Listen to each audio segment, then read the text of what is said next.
أعوذ بالله من الشيطان الرجيم. بسم الله الرحمن الرحيم. رب اشرح لي صدري ويسر لي أمري واحلل عقدة من لساني يفقه قولي. رب زدني علما. رب زدني علما. رب زدنی علما آمین. السلام علیکم ورحمۃ اللہ وبرکاتہ. انشاءاللہ امید ہے آپ کی طرف سے خیر و عافیت ہوگی اور بحمد اللہ آپ لوگ کا جو پڑھنے پڑھانے کا سلسلہ ہے وہ احسن طریقے سے جاری و ساری ہوگا. اس کے ساتھ ہی جیسے کہ آپ لوگ کو پتہ ہے کہ یہ ہمارا جو ہے چوتھا ہفتہ ہمارا شروع ہو گیا ہے پڑھائی کا، اور اس کے اندر جس طریقے سے ہمارا کورس ڈیزائن کیا گیا تھا الحمدللہ ابھی تک ہم اس کے اکارڈنگ ہی بالکل چل رہے ہیں. اور جو اس میں ہماری طالبات کا ہمارا فیڈ بیک ہے اس کے ذریعے ہمیں ڈے بائی ڈے پتہ چلتا ہے کہ ماشاءاللہ آپ لوگ کو اس سے فائدہ بھی ہو رہا ہے، اور آپ کے جو ہمارا اس کورس کا مقصد ہے کہ رمضان کی تیاری، اس سے آپ لوگ بھرپور طریقے سے آپ کو استفادہ بھی ہو رہا ہوگا. اس کے ساتھ ہی یہ شیڈول آپ کو کلاس میں بھیجا گیا ہے، تو چوتھا ہفتہ ہے ہمارا. اس کے اندر انشاءاللہ ہماری سورۃ الم نشرح اور سورۃ التین ہے.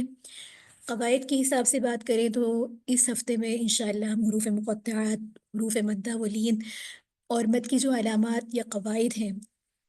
اس کے ساتھ ہی حروف حلقی، ہمزیٹی والے حروف، سختی جمع والے حروف، ان تمام حروف کو انشاءاللہ مثالوں کے ساتھ اس کی پریکٹس کریں گے. پہلے ہفتے کے اندر ہم نے جس طرح مخارج کا بیان پڑھا اور اس کے اندر ہمیں مخارج کا ایک ساؤنڈ سمجھ میں آیا کہ کس حرف کو کس جگہ سے نکالنا ہے، اور پھر اگلے ہفتے پورا ہمارا اسی بات پہ بیسڈ رہا ہمارا کورس کے حروف کی جو صفات ہے اس کو کس طریقے سے ہم چینج کر کے پڑھ رہے ہوتے ہیں، اور اس میں سے کچھ صفات ایسی ہوتی ہیں جو حروف میں لازمی طور پہ پائی جانی ہے اور ان کے بغیر اس حروف کی ادائیگی ممکن نہیں ہے. اس کے ساتھ ہی ہم نے پورے پچھلے ہفتے میں اسی چیز کی پریکٹس کی. عرب قرہ حضرات کی آپ کے ساتھ ریکارڈنگس اور لنکس بھی شیئر کیے گئے، امید ہے کہ آپ نے ان کو بھی سنا ہوگا، اور اس سے آپ کو اندازہ ہوا ہوگا کہ ان حروف میں یہ جو آواز کی تبدیلی ہے اس کس تناظر میں. اب ہمارا چوتھا ہفتہ ہے اور اس میں ہم ان چیزوں کو دیکھیں گے کہ یہ جو حروف مقطعات ہیں، خاص طور پہ جس میں قرآن کریم کی اکثر صورتوں کا اس سے اسٹارٹ ہے، اور حروف مدہ اور حروف لین، کیونکہ عمومی طور پہ ہم ان دو چیزوں کو جب پڑھ رہے ہوتے ہیں قرآن کریم میں فرق نہیں کرتے. یا مد کی جو علامات ہیں یا مد کی جو قواعد ہیں، کتنا کھینچ کے پڑھنا ہے، کیسے پڑھنا ہے، یا حروف حلقی کو سمجھنا بہت زیادہ ضروری ہے. پہلے ہفتے کے اندر ہم یہ چیز پڑھ چکے تھے کہ مخارج یعنی کہ حلق والے جو حروف ہیں اس میں بھی تھری اسٹیپس ہوتے ہیں: وسط حلق، ادنی حلق، اقصی حلق. اور حروف کی آواز کی جو چینجنگ ہے وہ ان سے کنیکٹ کرتی ہے. اس کے ساتھ ہی آپ آگے جب نون ساکن تنوین کے قواعد پڑھیں گے تو حروف حلقی کے جو قواعد ہیں وہ آپ کو وہاں پر جیسے اظہار کا قاعدہ ہے، تو یہاں پہ پھر انشاءاللہ آپ کو یہ چیز سمجھنے میں مدد ملے گی. اس کے ساتھ ہی جو ہم آواز حروف ہیں جن کی آواز ایک کا مخرج دوسرے مخرج سے الگ، یعنی کہ مخرج تو ایک ہی لیکن ان کی صفات الگ الگ ہیں، تو ان حروف کے اندر فرق کرنا تاکہ وہ حروف صحیح سے ادا ہو. حروف کی ادائیگی کا مقصد یہ ہے کہ آپ کا لفظ صحیح ہو، لفظ صحیح ہوگا تو معنی پر اس کا اثر صحیح سے ہوگا.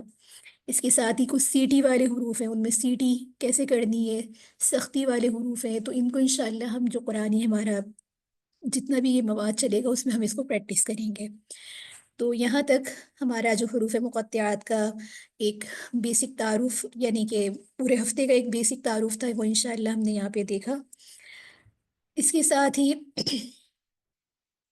جو آج کا ہمارا تجوید کے حساب سے سبق ہے اور آپ کو یہ گروپ میں بھیجا بھی گیا کہ حروف مقطعات کے بارے میں ایک مختصر سا تعارف، کیونکہ جب بھی ہم ان حروف کو پڑھ رہے ہوتے ہیں، قرآن کریم میں صورتیں شروع کر رہے ہوتے ہیں، تو ہمیں نہیں پتہ ہوتا کہ ان حروف کو ہم نے صحیح سے ادائیگی کس طریقے سے کرنا ہے. تو قرآن کریم کے بعض صورتیں جن میں چند حروف ایسے ہیں جن کو ہمیں ملا کر پڑھنا ہے، ملا کے لکھے ہوئے ہوتے ہیں یہ، لیکن ہمیں انہیں علیحدہ علیحدہ کر کے پڑھا جاتا ہے، تو ان کو ہم حروف مقطعات کہتے ہیں. حروف مقطعات سے جو صورتیں شروع ہو رہی ہیں وہ تقریباً 29 صورتیں ہیں. لفظ مقطعات قاف پر زبر ہے اور اس کو زبر کے ساتھ پڑھا جائے مقطعات. اکثر ہم جب یہ ورڈ پڑھتے ہیں تو ہم اس کا نام بھی صحیح نہیں لے رہے ہوتے، تو یہاں پر مقطعات، کیونکہ مقطعات کا الگ مطلب ہے، مقطعات کا ایک الگ مطلب ہے۔ اب یہ جتنے بھی حروف ہیں جن کے ساتھ یہ مل کر آتے ہیں، آپ کے پاس یہ نوٹس بھی ہیں، آپ اسے کھول کے دیکھیے، یہ تقریباً 14 ہیں حروف مقطعات۔ جب بھی آپ قرآن کی صورتوں میں 29 صورتوں میں پڑھتے ہیں تو کوئی نہ کوئی حروف انہی سے مل کر آ رہا ہوتا ہے: نون، قاف، صاد، عین، سین، لام، کاف، میم، ہا، یا، طا، حمزہ، ہا، را، جن کا ایک مجموعہ ہے، جو کہ ہم شروع سے ہی بات پڑھتے ہوئے آ رہے ہیں کہ جب بھی آپ قواعد یا علم تجوید پڑھتے ہیں تو اس کے اندر جو اس کا مجموعہ ہوتا ہے وہ بہت اہمیت کا حامل ہوتا ہے۔ اس سے بات ہم سمجھ پاتے ہیں کہ ان حروف کو یاد رکھنا ہمارے لیے ذرا آسان ہو جاتا ہے۔ اچھا، یہاں پر ایک اور بات کہ کچھ رولز ہم نے نا اس کے شروع میں ہمارے ذہن میں ہو، تاکہ جب ہم اس کی پریکٹس کریں تو اس وقت ہمیں اس کو سمجھنا، اس کو پڑھنا ہمارے لیے آسان ہو۔ تو سب سے پہلے تو اس سے ایک رول آپ یہ سمجھیں کہ حروف تہجی میں جن حروف کو کھینچ کر پڑھتے ہیں، حروف مقطعات میں بھی انہیں کھینچ کر پڑھتے ہیں، اور جن حروف کو حروف تہجی میں بغیر کھینچے پڑھتے ہیں تو حروف مقطعات میں بھی بغیر کھینچے پڑھتے ہیں۔ فرق صرف لکھنے میں ہے۔ حروف تہجی ہر حرف الگ الگ مفرد شکل میں لکھا ہوا ہوتا ہے، جبکہ جب حروف مقطعات کی بات ہوتی ہے تو ایک ساتھ مرکب کی شکل میں لکھے ہوئے ہوتے ہیں۔ مطلب کچھ حروف ہیں، اب جیسے با، تا، اس کو ایک مقدار تک کھینچتا ہے، جبکہ صاد یا عین، یہ حروف کھینچ کے پڑھے جاتے ہیں۔ اب یہ مفرد مفرد بھی ہیں، لیکن حروف مقطعات میں جب یہ ورڈ لکھے ہوئے کہیں آتے ہیں، جیسے عین، سین، قاف، ابھی یہ ورڈز آپ کو الگ الگ کر کے پڑھا رہی ہوں، بتا رہی ہوں، جبکہ جب آپ اسے عرب قراء حضرات کی تجویز سے سنیں گے تو اس کے پڑھنے کا ساؤنڈ ایک ڈفرینٹ ہوگا، ٹھیک ہے؟ اس کے ساتھ ہی حروف مقطعات میں ایک یہ بات بھی ہے کہ انہیں ہجے نہیں ہوتے، ان حروف کو ہم الگ الگ ہی پڑھ رہے ہوتے ہیں، جیسے کہ الف، لام، میم۔ اب یہاں پر آپ کو مد بھی نظر آئے گا، تشدید بھی نظر آئے گی، لیکن باوجود اس کے ہم اس کو ہجے کر کے نہیں پڑھیں گے، جیسے کہ ہم پڑھے ہوتے ہیں الف زبر آ، لام فا زیر لف، الف لام، اس طرح سے کر کے ہجے کر کے نہیں پڑھتے۔ اچھا، اس میں ایک دوسری بات یہ بھی ہے کہ حروف مقطعات کو مرکبات کی طرح الگ الگ پڑھنا ہے اور ایک سانس میں پڑھنا ہے، یعنی کہ حروف مقطعات حروف جو ہیں، ان میں حروف کی ادائیگی میں سانس نہیں توڑتے۔ ہاں، کچھ بیسک سے جو کم عمر جیسے بچے ہوتے ہیں یا کوئی بہت زیادہ دیر تک سانس کو کھینچ کے نہیں پڑھ سکتا، تو وہ ایک مجبوری والی بات ہے، لیکن جب ہم یہ حروف پڑھے بھی الگ الگ جائیں گے، بغیر ہجے کے جائیں گے، اور پڑھنا بھی ان کو ایک ہی سانس میں ہوگا۔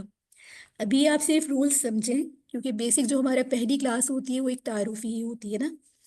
جب آپ اس کو عرب قراء حضرات کی یوٹیوب لنک سے، انشاءاللہ آپ کو جو لنک سینڈ کیا جائے گا اس سے آپ سنیں گے تو آپ کو یہ قواعد اس پر اپلائی کرنا پھر زیادہ آسان ہوگا۔ اس کے ساتھ ہی یہاں پر یہ بات بھی ہے کہ حروف مقطعات میں جس جگہ ادغام یا اخفا کا قاعدہ پایا جاتا ہے، جو کہ انشاءاللہ آپ کو ایک اس کا پورا پراپر پڑھایا جائے گا، تو ان قاعدوں کو بھی پھر دیکھنا پڑتا ہے۔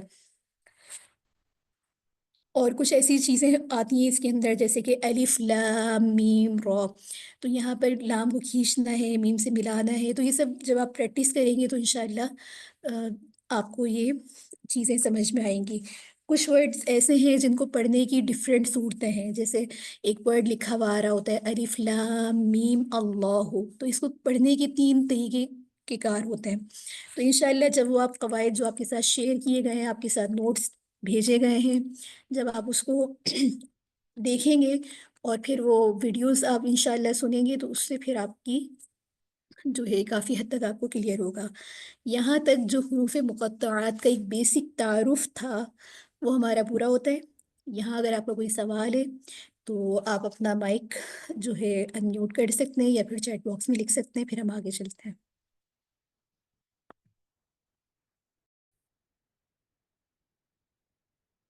جزاک اللہ خیراً کثیراً۔ اس کے ساتھ ہی ہم اپنے دوسرے جو ہے پارٹ پہ چلتے ہیں، جو کہ ہمارا تجوید سے کے بعد ہمارا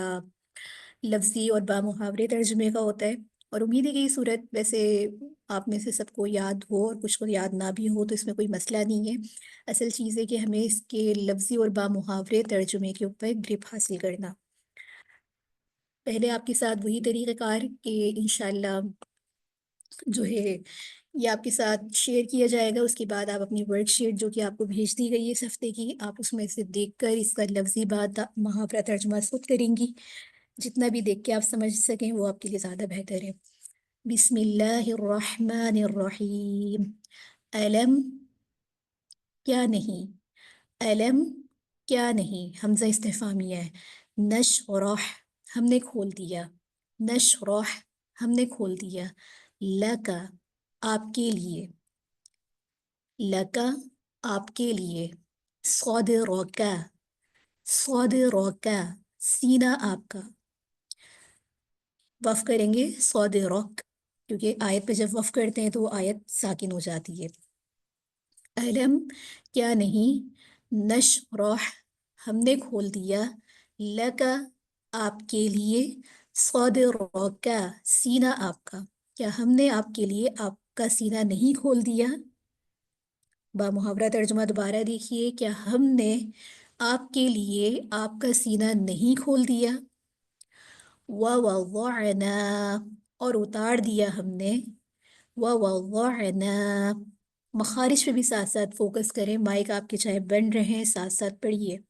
وَوَضَعْنَا اور اتار دیا ہم نے، عَنْكَ عَنْكَ آپ سے، عَنْكَ آپ سے، وِزْرَكَ وِزْرَكَ وقف کر کے پڑھیں گے، وِزْرَكَ وِزْرَكَ بوجھ آپ کا، وَوَضَعْنَا اور اتار دیا ہم نے، عَنْكَ آپ سے، وِزْرَكَ بوجھ آپ کا، الَّذِي اور جس نے، انقض توڑ دی تھی، انقض توڑ دی تھی، ظہرک ظہرک ہا، ظہر کاف کمر آپ کی، پیٹھ کو کہتے ہیں ویسے اسے، الذی وہ جس نے، انقض توڑ دی تھی، ظہرک کمر آپ کی۔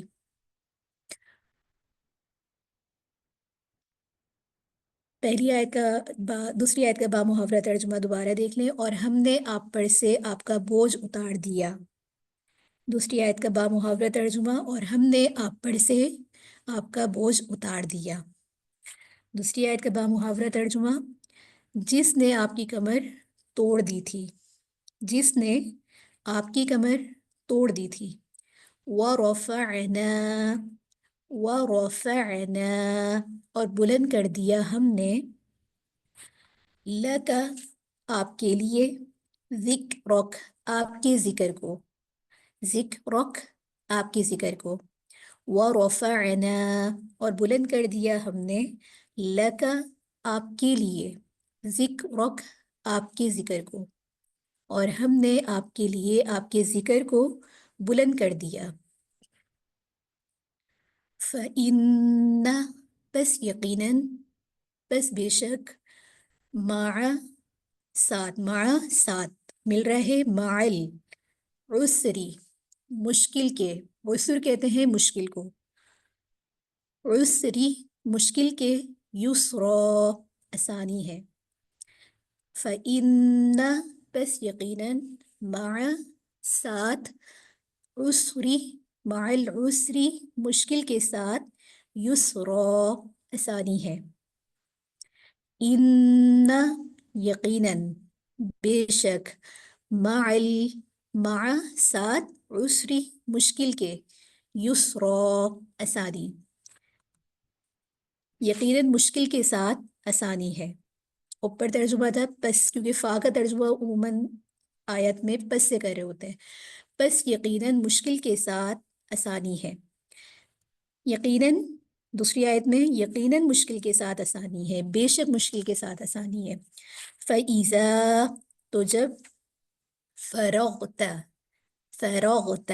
آپ فارغ ہو جائیں، فَرَغْتَ آپ فارغ ہو جائیں، فَانصَبْ تو محنت کریں، فَإِذَا تو جب،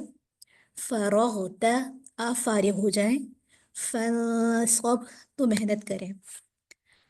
تو جب آپ فارغ ہو جائیں تو محنت کریں۔ وَإِلَىٰ رَبِّكَ وَإِلَىٰ اور طرف، وَإِلَىٰ کا اگر صرف ترجمہ دیکھیں اور طرف، رَبِّكَ آپ کے رب کی، پورا ترجمہ اس کا ایک ورڈ کا کیا ہو رہا ہے، وَإِلَىٰ رَبِّكَ اور اپنے رب کی طرف، فرغب پس رغبت کریں، فرغب پس رغبت کریں، اور اپنے رب کی ہی طرف رغبت کریں، اور اپنے رب کی ہی طرف رغبت کریں۔ یہاں تک جو ہمارا لفظی با محاورہ ترجمہ ہے وہ پورا ہوتا ہے۔ اب اس کو آپ لوگ اپنی ورڈ شیٹ کھولیے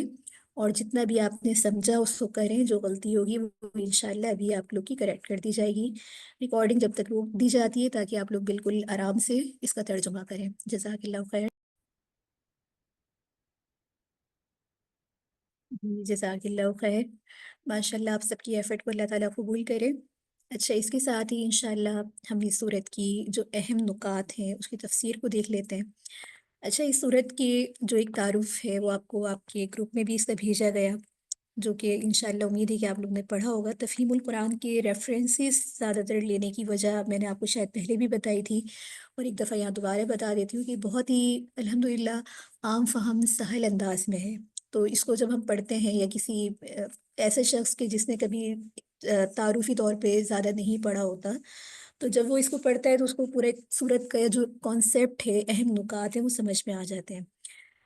اس کے ساتھ ہی اگر ہم اس پوری صورت کو، یعنی کہ جو آپ نے اس کا تعارف پڑھ لیا وہ تو ٹھیک ہے الحمدللہ، لیکن پورے اگر اس کے مرکزی مضمون کو دیکھیں، اس کے پیراگراف وائز دیکھیں، تو اس میں بہت اہم نکات ہیں۔ سب سے پہلے تو یہ دیکھیں کہ آپ صلی اللہ علیہ وآلہ وسلم کو شاندار مستقبل، ناموری اور غلبہ اسلام کی ایک بشارت، پھر دعوت تبلیغ کے ساتھ ساتھ اس چیز کی ہدایت کے تعلق باللہ اور عبادات کی مشقت کی ہدایت ہے۔ وہ کیسے؟ اگر آپ آیات کو دیکھیں، اپنی نوٹس میں کھولیے، ابھی آپ نے ترجمہ بھی کیا، پہلی آیات کے پیراگراف کو دیکھیں جو کہ آیت نمبر 1 سے لے کر 4 تک ہے، تو یہاں پر نبی کریم صلی اللہ علیہ وآلہ وسلم کو ایک شاندار ماضی سے شاندار مستقبل پر استدلال، ایک دلائل ہے۔ ہم دوسرے پیراگراف کو دیکھتے ہیں، آیت نمبر 5 سے لے کر 6 تک، تو ابتدا میں مخالفت ہوگی، پھر قبول عام حاصل ہوگا۔ ایسا نہیں ہے، اگر آپ پوری صورت سے ہٹ کر ایک بات دیکھیں کہ کوئی بھی انسان نیا کام کر رہا ہوتا ہے، اسلام کا، دین کا کام کرنا آسان نہیں ہوتا، تو کوئی بھی نیا کام کر رہا ہو تو اس کو اول میں کیا ہوتا ہے، مخالفت کا سامنا کرنا پڑتا ہے، اسے قبول نہیں کیا جاتا، لیکن آہستہ آہستہ پھر وہ چیز قبول عام حاصل ہو جاتی ہے۔ دین میں بھی دیکھیں شروع میں کیا مشکلات آئیں، یہ سب ہمارے سامنے ہی ہیں، لیکن آہستہ آہستہ پھر لوگوں کے دل میں وہ بات آنا شروع ہو گئی اور قبول عام ہو گیا۔ تیسرا پیراگراف اگر ہم اس صورت کا دیکھتے ہیں، آیت نمبر 7 سے لے کر 8، پھر ان تمام چیزوں کے بعد رغبت دی جا رہی ہے کہ تعلق باللہ اور رغبت اللہ کے لیے دعوت اور تبلیغ کے ساتھ ساتھ ایک جو ہے عبادت کی مشقت بھی ضروری ہے، اور اس کا طریقہ بھی مختلف طریقوں سے، یعنی کہ دین اسلام کو اگر آپ دیکھیں کہ پراپر آپ کو ایک گائیڈنس ملتی ہے کس طریقے سے آپ نے کام کرنا ہے۔ اچھا، پہلے ہم اس صورت کو ایک میپ کے طور پہ سمجھیں گے، کہ تاکہ اس کے جو اہم نکات، اس کی جو مضامین ہے وہ ہمارے سامنے آ جائیں، اور اس کے بعد پھر اس کی تفسیر کو سمجھنا ہمارے لیے مزید آسان ہو۔ دیکھیے، قرآن کریم کی جتنی بھی صورتیں ہوتی ہیں ان کا ایک کتابی ربط ہوتا ہے۔ پچھلی صورت جو ہم نے صورت الضحیٰ پڑھی، وہ پوری طریقے سے اگر آپ دیکھیں تو اس کے بالکل ایک الفاظ ہی مختلف ہیں، مضمون دیکھا جائے ایک ہی طریقے سے۔ وہاں پر سورۃ الضحیٰ میں وَلَلْآخِرَةُ خَيْرٌ لَكَ مِنَ الْأُولَىٰ کے الفاظ تھے کہ مشکل اور صبر آزما حالات میں آتے ہیں، اس کے بعد ایک روشن مستقبل آپ کا جو ہے مستقبل ہوتا ہے، اس کی بشارت دی گئی، اور یہاں پر یہی مضمون فَإِنَّ مَعَ الْعُسْرِ يُسْرًا کے الفاظ کے ساتھ ہے۔ سورۃ الضحیٰ کی بھی ابتدائی آیات میں آپ دیکھیں کہ تمہید کی حیثیت تھی، تو یہاں پر بھی علم نشرح میں ایسا ہی ہے۔ تو دونوں صورتوں کے اندر جو مضامین ہیں وہ قدر مماثلت رکھتے ہیں۔ اب یہاں پر جو اس کے 3 پیراگراف تھے، اس کی اگر ہم آیت نمبر 1 سے لے کر 4 تک کی تشریح کے الفاظ دیکھیں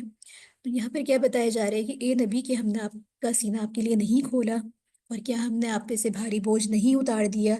جو آپ کی کمر کو توڑ رہا تھا، اور کیا تمہاری خاطر تمہارے ذکر کا آواز کو بلند نہیں کر دیا۔ تو یہاں پر آپ صلی اللہ علیہ وآلہ وسلم کی دل جمی کے لیے آپ صلی اللہ علیہ وآلہ وسلم کو سچی ناموری کی بشارت دی گئی ہے۔ جب اللہ نے ماضی میں آپ صلی اللہ علیہ وآلہ وسلم پر اس قدر عنایات کی ہیں، تو آپ صلی اللہ علیہ وآلہ وسلم مستقبل کے بارے میں بھی کامل تسلی رکھیں۔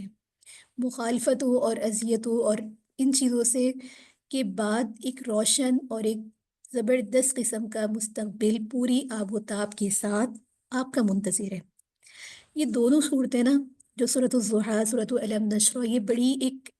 ان آیات کو پیش کرتی ہیں، ان آیات کا پورا کانٹینٹ پیش کرتی ہیں جس میں تسلی آتی ہے، کیونکہ وہ جو ابتدائی دور مکہ کا تھا اس میں جس طرح کی تکالیف تھی، مخالفت کی جا رہی تھی، اور مخالفت کرنے والے کوئی غیر نہیں تھے، اپنے ہی لوگ تھے، ان تمام چیزوں کے بعد جو اللہ نے آپ کے لیے انعامات رکھے، تو اس کی طرف یہاں پر بات ہے۔ اس کے ساتھ ہی اگر ہم آیت نمبر 5 سے لے کر 6 تک کی آیات کو دیکھتے ہیں تو اس پیراگراف میں آزمائشوں کے بعد کامیابیوں کی پیشن گوئی ہے، اور یہاں پر آپ کو تسلی دی گئی کہ ابتدا میں آپ صلی اللہ علیہ وآلہ وسلم کو دعوت توحید کی مخالفت کا سامنا کرنا پڑے گا، لیکن جلدی سے قبول عام بھی حاصل ہوگا۔ تو بس یہاں پہ فرمایا فَإِنَّ مَعَ الْعُسْرِ يُسْرًا، بس حقیقت یہ ہے کہ تنگی کے ساتھ فراخی بھی ہے۔ إِنَّ مَعَ الْعُسْرِ يُسْرًا، کہ بے شک تنگی کے ساتھ فراخی بھی ہے۔ تو عسر کے ساتھ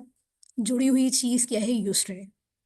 یہ بات 2 بار تکرار اور تاکید کے ساتھ بیان یہاں پر کی گئی ہے تاکہ ہر طرح کی دل جمی رکھیں۔ جیسے کہ اس کو بہت ہی عام مثال سے آپ سمجھیں کہ اگر کوئی بات، جیسے یہاں تو سب ماشاءاللہ مائیں ہیں، آپ اپنے بچے کو کسی ایک بات سے منع کرتی ہیں، یہ کام نہیں کرنا، اور جب وہ بات تاکید سے کی جاتی ہے تو اس بات کی اہمیت زیادہ ہو جاتی ہے۔ تو اس پورے مضمون کے اندر بھی دیکھا جائے تو غلبہ اسلام کی بشارت پوشیدہ ہے۔ اس کے ساتھ ہی آگے جو آخری کی 2 آیات ہیں، آیت نمبر 7 سے لے کر 8 تک، تو یہاں پر اس امر کی طرف توجہ ہے کہ دعوت اور تبلیغ اور تعلق باللہ کی ہدایت ہے، اس طریقے سے کہ فَإِذَا فَرَغْتَ فَانصَبْ، لہٰذا جب تم فارغ ہو تو عبادت کی مشقت میں لگ جاؤ، وَإِلَىٰ رَبِّكَ فَارْغَب، اور اپنے رب ہی کی طرف راغب رہو، یعنی کہ اپنے رب سے ہی امید لگاؤ۔ تو آپ صلی اللہ علیہ وآلہ وسلم کو اس آیت میں ہدایت کی گئی کہ عبادت ہی سے ابتدائی دور کی ان سخت تکلیفوں کا مقابلہ کرنے کی طاقت پیدا ہوتی ہے، اور جب اپنے مشاغل سے، دعوت تبلیغ سے آپ صلی اللہ علیہ وآلہ وسلم فارغ ہوں تو عبادت کی مشقت اور ریاضت میں لگ جائے، اور ہر چیز سے بے نیاز ہو کر اپنے رب سے لو لگائیں۔ دوسرے الفاظ میں اگر دیکھا جائے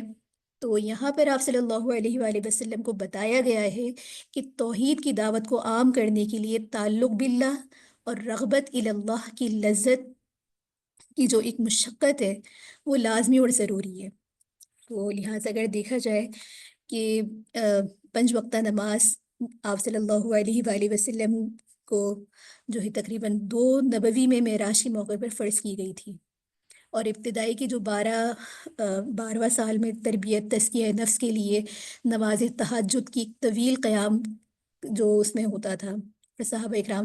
اور آپ صلی اللہ علیہ وآلہ وسلم قیام اللیل کیا کرتے تھے، یہاں تک کہ آپ کے پیروں کے اوپر ورم آ جاتا تھا۔ تو یہ چیز ہمارے لیے ایک بہت ہی ایک موٹیویشن ہے،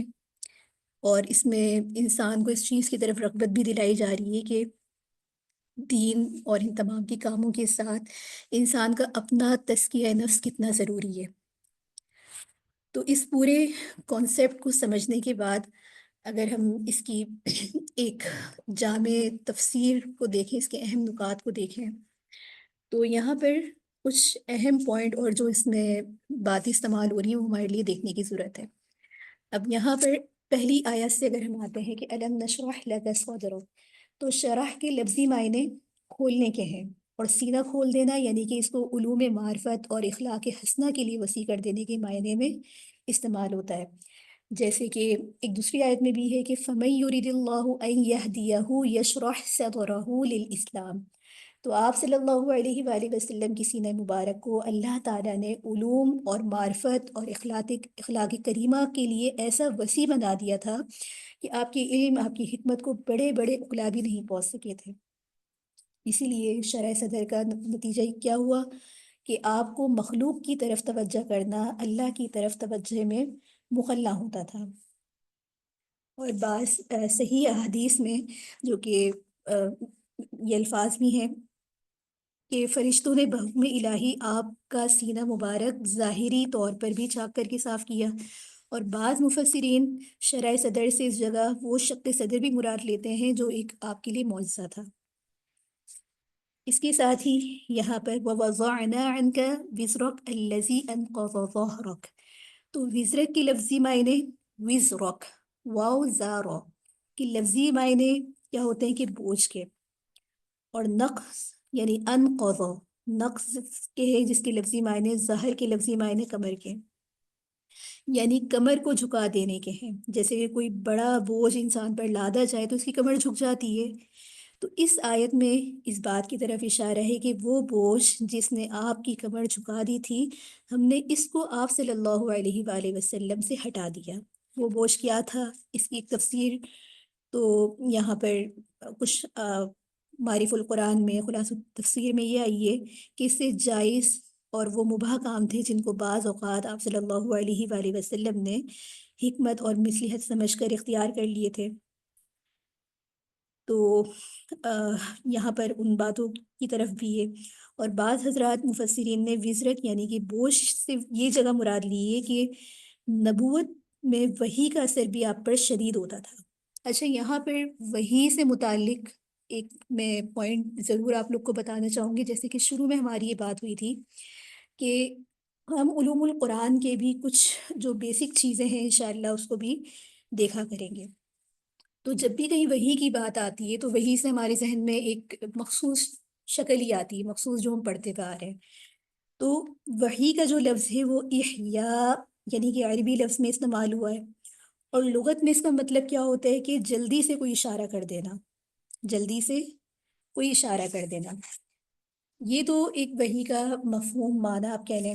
پھر نبی کریم صلی اللہ علیہ وآلہ وسلم پر جو وحی کی اقسام تھی، وحی کے طریقے تھے، اس پہ ہم بعد میں آتے ہیں۔ پہلے وحی کی جو اقسام ہوتی ہیں وہ ابتدائی طور پر 3 اقسام تھیں، 3 طرح سے وحی ہوتی تھی۔ وحی قلبی یعنی کہ آپ صلی اللہ علیہ وآلہ وسلم کے دل میں اللہ تعالیٰ براہ راست بات کو ڈال دیتے تھے۔ اس کی تفصیل ہے، لیکن آپ نے صرف اس کانسیپٹ کو سمجھنا ہے جو وحی میں شامل ہے۔ دوسرا کلام الہی یعنی کہ دوسری قسم میں اللہ تعالیٰ براہ راست آپ صلی اللہ علیہ وآلہ وسلم کو اپنی کلامی کا شرف عطا فرما دیتے، اس میں کسی فرشتے کا کوئی واسطہ نہیں ہوتا تھا۔ اس کے ساتھ ہی جیسے کہ قرآن کریم میں بھی یہ آپ صلی اللہ علیہ وسلم جو حضرت موسیٰ علیہ السلام ہیں ان کی فضیلت میں بھی قرآن میں یہ بات آئی ہے۔ تو آپ صلی اللہ علیہ وآلہ وسلم پہ جو وحی آتی تھی اس کی جو اقسام تھی وہ الگ تھی، اور ایک وحی کا سلسلہ ایسا ہوتا ہے کہ وحی ملکی یعنی کہ فرشتے کے ذریعے کسی بھی نبی کے اوپر وحی کا سلسلہ ہونا۔ اب یہ 3 طریقے ہوتے تھے، ان 3 طریقوں میں بھی اگر ہم دیکھیں تو آپ صلی اللہ علیہ وآلہ وسلم پر جن جن طریقوں سے وحی نازل ہوئی ان میں سے ایک تو یہی تھا کہ سلسلۃ الجرس، کہ آپ کو اس قسم کی کوئی آواز آتی جیسے کوئی گھنٹیاں بجنے کی آواز پیدا ہوتی ہے، تو وحی کا ایک سلسلہ یہ بھی رہا۔ دوسرا اس میں تھا تمثیل ملک، جس کا حدیث میں بھی ذکر ہے کہ فرشتہ کسی انسانی شکل میں آپ صلی اللہ علیہ وآلہ وسلم کے پاس آ کر اللہ کا پیغام پہنچا دیتا، اور ایسے موقع پر جو اکثر احادیث ملتی ہیں حضرت جبرائیل امین جو تھے مشہور صحابی دحیہ کلبی کی صورت میں تشریف لاتے، اور اس پہ بہت زیادہ تفصیل بھی ہے۔ ایک صورت آپ صلی اللہ علیہ وآلہ وسلم پر وحی کی یہ ہوتی تھی کہ فرشتے کا اصلی شکل میں آنا. تو حضرت جبرائیل امین کسی انسانی شکل کو اختیار کیے بغیر اپنی اصلی شکل میں آتے اور آپ پر جو ہے وحی کا سلسلہ ہوتا. اور روایات میں آتا ہے کہ ایسا صرف آپ پر جو ہے 3 مرتبہ ہوا کہ آپ نے ان کو ان کی ظاہری شکل میں دیکھا. چوتھا طریقہ اس میں یہ ہوتا تھا کہ رؤیا صادقہ، وہی کی جو چوتھی قسم ہے کہ نزول قرآن سے قبل سچے خواب نظر آتے تھے، جو کچھ خواب میں دیکھتے بیداری میں پھر ویسے ہی ظاہر ہو جاتا تھا. اس کے ساتھ ہی ایک طریقہ یہ تھا کہ کلام الہی، اور ایسا جو ہے یہ واقعہ، ایسا بیداری کی حالت میں یہ واقعہ معراج کے موقع پر پیش آیا تھا، جس میں اللہ تعالیٰ آپ صلی اللہ علیہ وآلہ وسلم سے ہم کلام ہوئے تھے. چھٹا طریقہ جو ہم تفاسیر اور علوم القرآن کی رو سے پڑھتے ہیں، نفس فی الروح، یعنی کہ حضرت جبرائیل امین کسی بھی شکل میں سامنے آئے بغیر آپ کے قلب مبارک میں کوئی بات القاء کر دیتے. جیسے کہ ایک روایت میں ہے کہ ان روح القدوسی نفس فی روح الآخری، کہ روح القدس نے میرے دل میں یہ بات ڈال دی. اسی طریقے سے کچھ اور روایات میں بھی اس طریقے کے الفاظ ہیں کہ ان جبرائیل علیہ السلام القی فیہ روعی ان احدا منکم لن یخرج من الدنیا حتی یتکلم رزقہ. جبرائیل علیہ السلام نے میرے دل میں یہ بات ڈالی کہ تم میں سے کوئی دنیا سے نہیں جائے گا تا وقت دیکھے کہ اپنا رزق پورا نہ کر لے. تو اس طرح کی بہت ساری مثالیں ہمیں ملتی ہیں. تو یہاں جو ایک وحی کا ورڈ استعمال ہو رہا ہے، تو امید ہے کہ آپ کا وہ کانسیپٹ ضرور کلیئر ہوا ہوگا. تو اس کے ساتھ ہی ہماری جو بات چل رہی تھی وہ وضاعدہ ان کا وزرک الذی انقض ظہرک کے تحت. اچھا، یہاں آپ صلی اللہ علیہ وآلہ وسلم پر جو بوجھ محسوس ہوتا تھا، تو بعض اوقات وہ وحی کا بوجھ اس قدر ہوتا تھا کہ آپ اس کو جو ہے کچھ آیات بھی ایسی آتی کہ آپ کہتے کہ مجھے اس آیت نے بوڑھا کر دیا، جیسے کہ فاستقم کما امرت. تو جب یہ آیت مبارکہ نازل ہوئی تو بعض احادیث میں آتا ہے کہ آپ کی لحیہ مبارک میں کچھ بال سفید آ گئے، تو آپ نے فرمایا کہ اس آیت نے، یعنی کہ فاستقم کما امرتا، اس نے مجھے بوڑھا کر دیا. یعنی کہ ان کے احکامات اس طریقے کے آپ کو اپنے اوپر بوجھ محسوس ہوتے کہ اس کی حیت کو بیان کرنے کے لیے یہ الفاظ استعمال ہیں. اس کے ساتھ ہی یہاں پر اس آیت میں بشارت دی گئی ہے کہ آپ کے قلب مبارک سے وہ بوجھ ہٹا دیا. تو ہٹا دینے کی وہ جو صورت ہے جس کو آگے آیت میں بتایا جا رہا ہے، تو اس میں پھر اس کی تفسیر ہے. پھر یہاں پر وَرَفَعْنَا لَكَ ذِكْرَكَ، یعنی کہ آپ صلی اللہ علیہ وآلہ وسلم کی رفع کا ذکر ہے کہ تمام اسلامی شاعر میں اللہ تعالیٰ کے نام کے ساتھ آپ کا نام مبارک لیا جاتا ہے، جو ساری دنیا میں مناروں میں منبروں پر اشہد ان لا الہ الا اللہ کے ساتھ اشہد ان محمد رسول اللہ کہہ کر پکارا جاتا ہے. تو اس کے ساتھ ہی اگر ہم یہاں پر دیکھیں، یہ 3 نعمتوں کا ذکر ہے: شرع صدر، وضع وزرک، رفع ذکرک. تو ان 3 جملوں کے ساتھ جو اللہ نے قرآن کا ایک کانٹینٹ بڑا خوبصورتی کے ساتھ بیان ہوتا ہے، لکا اور عنکا کے ساتھ، یعنی کہ یہ سب جتنا بھی کچھ کیا ہے، یہ جتنی بھی سب کچھ ہے، یہ آپ کے لیے ہے، آپ کی خصوصیات ہے. اس کے ساتھ ہم جہاں یہاں پہ یہ ورڈ دیکھتے ہیں کہ فَإِنَّ مَعَ الْعُسْرِ يُسْرًا، إِنَّ مَعَ الْعُسْرِ يُسْرًا. تو یہاں پر اس لفظ کی تکرار اس بات کی اہمیت کو ظاہر کرتی ہے. دیکھ، اس کے بارے میں حسن بصری رضی اللہ تعالیٰ عنہ سے روایت بھی ہے کہ آپ صلی اللہ علیہ وآلہ وسلم نے اپنے صحابہ کو اس آیت سے بشارت سنائی اور فرمایا کہ لن یغلب عسرین یسرین، یعنی کہ ایک عسر 2 یسروں پر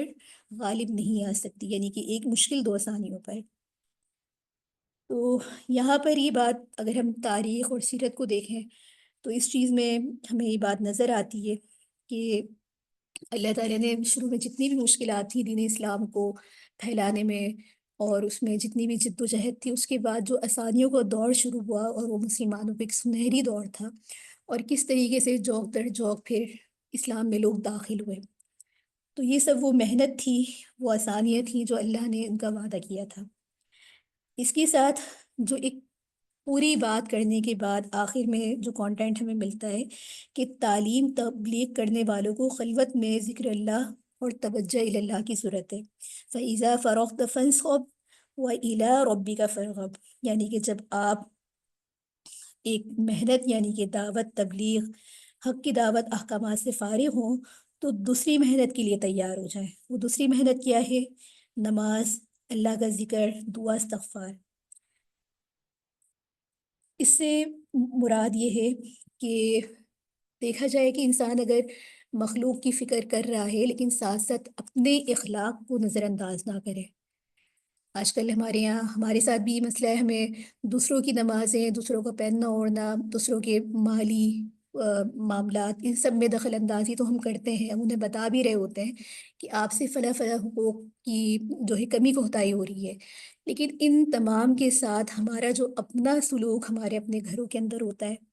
یا ہمیں اپنی خود کی تربیت، تزکیہ نفسی کس قدر ضرورت ہے، ہم اس کو فراموش کر دیتے ہیں۔ تو یہ آیت بہت ہی خوبصورت انداز میں انسان کو اپنے تزکیہ نفس کی ایک کی طرف توجہ دلوا رہی ہے، جس کی آج کل ہم سب کو بہت زیادہ ضرورت ہے۔ تو یہاں تک جو اس تفسیر کے اہم مواد تھے وہ یہاں پر ہمارے پورے ہوتے ہیں۔ یہاں تک اگر آپ کو کوئی سوال ہے تو آپ ضرور کریں، اس کے بعد ہمارا حفظ کا سیشن اسٹارٹ ہوتا ہے۔ جزاک اللہ خیر۔ جی، اس کے ساتھ ہی اب آپ لوگ اس صورت کو یاد کرنا شروع کریں، جن کو یاد ہے وہ اگلی جو صورتیں آپ لوگ کی پچھلی جو گزر چکی ہیں ان کو بھی یاد کر سکتے ہیں۔ اس کے ساتھ آپ اس کے مخارج پہ زیادہ فوکس کریں تو انشاءاللہ اس سے فائدہ ہوگا۔ ہمارے طریقہ کار کے مطابق انشاءاللہ آپ کو 5 سے 7 منٹ اس کی ریکارڈنگس بنائی جائے گی تاکہ اس کے مخارج کو آپ لوگ مزید امپروو کر لیں اور پھر آپ اس کو یاد کرنا شروع کریں۔ آپ لوگ سورۃ الفجر اور سورۃ البلد کے حوالے سے بھی جو سوالات آ رہے تھے کہ کچھ آیات ہم بھول جاتے ہیں، تو دیکھیں اس کا وہی طریقہ ہے کہ آپ اس کو ریپیٹڈ بار بار نماز میں پڑھیں۔ کچھ آیات جو آپ اکثر بھول جاتے ہیں ان کو ہائی لائٹ کریں، اوپر کی آیات کے ساتھ یاد کرنا شروع کریں، تو انشاءاللہ وہ کبھی بھی آپ کی آیات آپ سے مس نہیں ہوں گی۔ ٹھیک ہے، تو اس کی ابھی ریکارڈنگ آپ کو لگا کے دی جاتی ہے تاکہ آپ اس کو سنیں اور اپنے مخارج کو امپروو کریں۔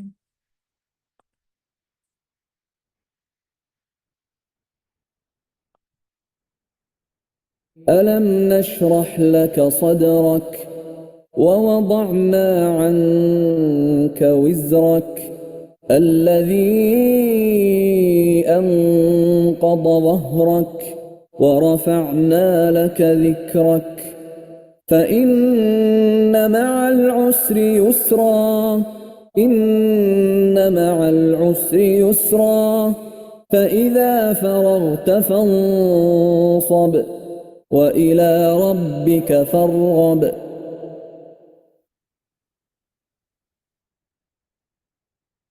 ألم نشرح لك صدرك ووضعنا عنك وزرك الذي أنقض ظهرك ورفعنا لك ذكرك فإن مع العسر يسرا إن مع العسر يسرا فإذا فرغت فانصب وإلى ربك فارغب ألم نشرح لك صدرك ووضعنا عنك وزرك الذي أنقض ظهرك ورفعنا لك ذكرك فإن مع العسر يسرا إن مع العسر يسرا فإذا فرغت فانصب وإلى ربك فارغب ألم نشرح لك صدرك ووضعنا عنك وزرك الذي أنقض ظهرك ورفعنا لك ذكرك فإن مع العسر يسرا إن مع العسر يسرا فإذا فرغت فانصب وإلى ربك فارغب ألم نشرح لك صدرك ووضعنا عنك وزرك الذي أنقض ظهرك ورفعنا لك ذكرك فإن مع العسر يسرا إن مع العسر يسرا فإذا فرغت فانصب وإلى ربك فارغب ألم نشرح لك صدرك ووضعنا عنك وزرك الذي أنقض ظهرك ورفعنا لك ذكرك فإن مع العسر يسرا إن مع العسر يسرا فإذا فرغت فانصب وإلى ربك فارغب.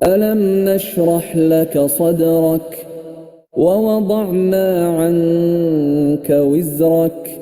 الذي أنقض ظهرك ورفعنا لك ذكرك فإن مع العسر يسرا إن مع العسر يسرا فإذا فرغت فانصب وإلى ربك فارغب.